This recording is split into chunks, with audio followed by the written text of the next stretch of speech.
Hello friends, मैं अकील अहमद। मेरा YouTube channel TSTC and TSP में सभी का स्वागत। आज हम बात करेंगे फ्रेंड्स जिसका नाम है डिसिप्लिन यानी अनुशासन के बारे में। अनुशासन आए दिन हम लोग स्कूल कॉलेज आस पड़ोस में बहुत सुनते आ रहे हैं कि अनुशासनहीनता हो, अनुशासन में कमी है।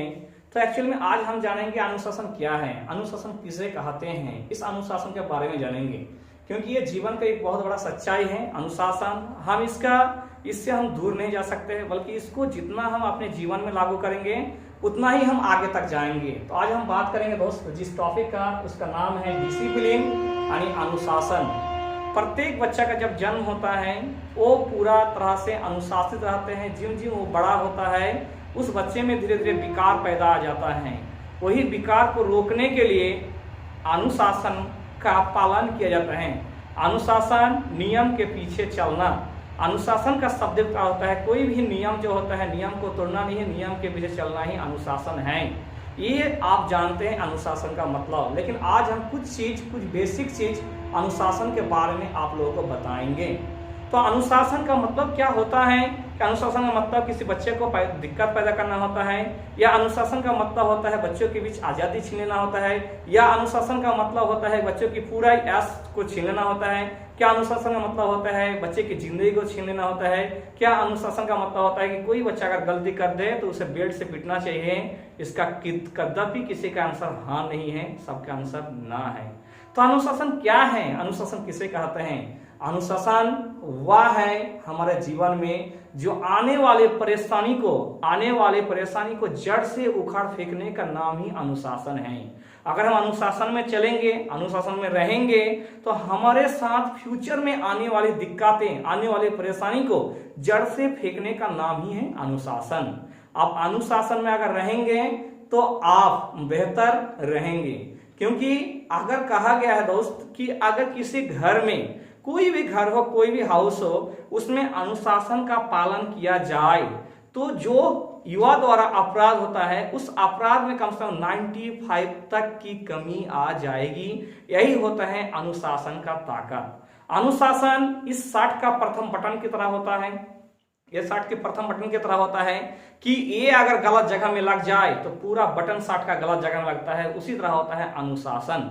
अनुशासन के अगर घर का अगर बड़ा बुजुर्ग अनुशासित रहता है, वो अनुशासन नहीं होता है, तो उसकी घर के छोटा बड़ा बच्चा सब क्या होता है, अनुशासन का पालन नहीं करते हैं, यानी उसके जिंदगी में विकार आ जाता है। जब वो विकार आ जाता है तो गलत भावना में गिरता है, गलत चीज करता है, समाज में गलत गलत कामों को करता है। तो यही गलत सब कामों को रोकने के लिए हमें जरूरत है कि हम अनुशासन में रहें, अनुशासन का पालन करें, तब हमारा जिंदगी बेहतर हो सकते हैं।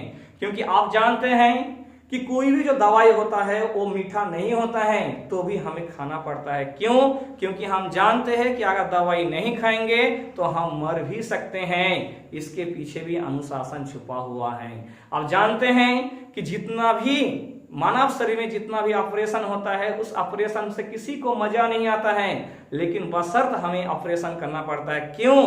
क्योंकि इसके पीछे भी हमें अनुशासन है। क्योंकि हम जानते हैं कि मेरे शरीर में कोई अगर घाव है, उसका अगर ऑपरेशन नहीं करेंगे, उस डर के वजह से कि घाव में अगर ऑपरेशन करेंगे तो डर लगेगा, उस डर के वजह से अगर हम ऑपरेशन नहीं करेंगे तो वो घाव नासुर बन जाएगा और पूरा बॉडी खत्म हो सकता है। तो ये भी एक अनुशासन है। हमें अनुशासन का सीख हमारे जीव जंतु से भी लेना चाहिए। बहुत सा ऐसा जीव है, अगर एकता का मिसाल लेना है हमें, तो वो मिसाल लेना है हमें चींटियों से। चींटी एकता में सबसे आगे होता है। कोई भी एक भोजन मिले तो परिवार को पूरा तरह से वो बोलता है, उस भोजन को ले जाते हैं। आप जानते हैं जब मादा हिरन, आप जानते हैं कि हिरन का हाइट कितना ऊंचा होता है। जब मादा हिरन में अपने बच्चे को एकाएक जन्म देता है, तो सोचो वो बच्चा जब अपने माँ के कोख से एकाएक गिरता है, नरम कोख से पृथ्वी में आता है, तो मादा माँ सबसे पहले काम क्या करता है? सोचने वाला बात है कि जब मादा माँ अपने बच्चे को जन्म देता है तो वो बच्चा पूरी तरह से जब पृथ्वी के माँ के नरम गोद से आके गिरता है, तो बच्चा धरती में जैसे गिरता है तो माँ का पहला काम होता है पीछे से जाके उस बच्चे को लात मारना। उस बच्चे को जाके लात मारना। एक बार मारता है, वो बच्चा लड़खड़ाता है, खड़ा होता है, फिर गिर जाता है, फिर मादा माँ पीछे से लात मारता है, फिर बच्चा खड़ा होता है, फिर गिर जाता है, फिर वो मादा माँ पीछे से लात मारता है, गिर जाता है, जब तक कि वो अपने पैर में खड़ा होकर चलना ना लगे। क्या दोस्त, इसमें भी आपका अनुशासन छुपा हुआ है, क्योंकि वो मादा माँ जानता है कि अगर हम अपने बच्चे को छोड़ देंगे तो कोई भद्दा जानवर आके खा लेगा। तो माँ और बेटा के बीच ये प्रेम का अनुशासन है। अनुशासन एक प्रेम है, अनुशासन का हमें फॉलो करना चाहिए, क्योंकि जीवन में अनुशासन का बहुत अहमियत है। अनुशासन और समय, ये दोनों ही हमारे जीवन में बहुत अहमियत है। समय का अगर पालन ना करें तो हमारा जिंदगी बेहतर नहीं बन सकते हैं, क्योंकि कहा गया है time is money, money is time. समय ही सब कुछ है, समय से बड़ा कोई नहीं है। अगर आप पढ़ते हैं तो भी आपके लिए समय जाता है, अगर आप नहीं पढ़ते हैं तो भी आपके लिए समय गुजरता है। तो आप अपने फ्यूचर को कहां तक ले जा सकते हैं, इसके लिए चाहिए आपका समय। समय किसी का इंतजार नहीं करते हैं। समय पे अगर आप सही काम करना शुरू कर दिए अनुशासन का पाठ के अनुसार, तो जिंदगी में हर एक सीढ़ी पर चढ़ता जाएंगे। लेकिन समय को अगर नहीं समझेंगे तो फिर बेकार हैं। आप जानते हैं बहुत सा सब्जी जब अक्टूबर नवंबर में आता है, जैसे मान लो कि फूल गोभी आता है, तो छोटा सा फूल गोभी का दाम रहता है 40 से 50 टका, और वही जब आके मार्च अप्रैल में आ जाता है वही फूल गोभी, तो उसका दाम हो जाता है 10 से 5 टका। तो सोचने लायक बात है, क्या उस फूल गोभी में सोना लगा हुआ था? नहीं, बल्कि अंतर था, तो वो था समय का। तो समय हमारे लिए बहुत इंपॉर्टेंट है। कहा गया है कि 1 साल का कीमत उस इंसान से पूछो जो 1 साल कभी किसी परीक्षा में फेल हुआ है, वो जान सकते हैं कि 1 साल का कीमत क्या है। 1 महीना का कीमत उस इंसान से पूछो जिसे 1 महीना का तनख्वाह नहीं मिला है और वो अपने घर को किस तरह से चला रहा है, वो जानता है कि 1 महीना का कीमत क्या होता है। 1 वीक यानी 1 सप्ताह का कीमत उस इंसान से पूछो जो वह इंसान किसी हॉस्पिटल में गुजारा है। जब कोई इंसान हॉस्पिटल में गुजरता है तो उसे लगता है कि 1 हफ्ता का कीमत क्या है। 1 दिन का कीमत दोस्त उस इंसान से पूछो जो इंसान पूरा तरह से भूखा रहा है, उसे पूछो। भूख का एहसास और पूरा दिन का एहसास उस इंसान से पूछो। 1 घंटा का कीमत उस इंसान से पूछो जो किसी का इंतजार किया है, और 1 मिनट का कीमत उस इंसान से पूछो जो एक्सीडेंट में बाल बाल बचा है। तो ये है समय का अहमियत।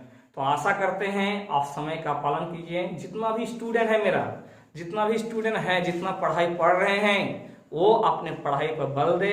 यही आपका फ्यूचर है, यही आपका भविष्य है, क्योंकि इस उम्र में आप कोई फिल्म स्टार नहीं बन सकता है, कुछ नहीं कर सकते। अगर आप पढ़ाई कर रहे हैं तो पढ़ाई में आप बेहतर दीजिए, क्योंकि आपका माँ बाप उसी से आपका भरोसा कर रहे हैं। और पढ़ाई जो होता है आपके साथ साथ आपके मम्मी पापा का भी जिंदगी दांव पे लगा रहता है।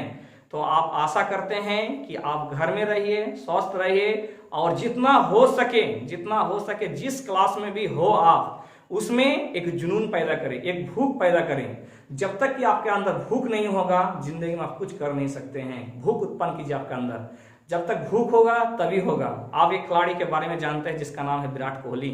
वो खिलाड़ी के अंदर अभी भी रन बनाने का भूख है, इसलिए उस खिलाड़ी का नाम है रन मशीन। वो जब उतरता है फील्ड में तो चाहता है कि अकेला हम मैच को खत्म कर दें। तो वो भूख उत्पन्न करना है, आपको हर चीज में भूख करना है। अगर जब तक आपके अंदर भूख है तब तक अंदर आपका तरक्की है। जब तक कोई भी चीज में आपका भूख खत्म, चाहे वो आगे बढ़ने का भूख, चाहे वो सक्सेस होने का भूख, चाहे वो टॉपर करने का भूख, ये जब तक आपके अंदर भूख रहेगा आप सक्सेस बनेंगे। जब तक आपका भूख खत्म हो जाएगा आप कुछ नहीं बन पाएंगे। तो आपके अंदर भूख लालसा उत्पन्न करें। Thank you very much. फिर हम लोग नेक्स्ट वीडियो में मिलते हैं मोटिवेशनल, और साइंस से लेके क्लास 10 से लेके 11-12 का हर सब्जेक्ट से एक करके मेरा यूट्यूब चैनल में डालेंगे। तो आप लोग घर में बैठ के ही मेरे चैनल को सब्सक्राइब करें, लाइक करें। Thank you very much.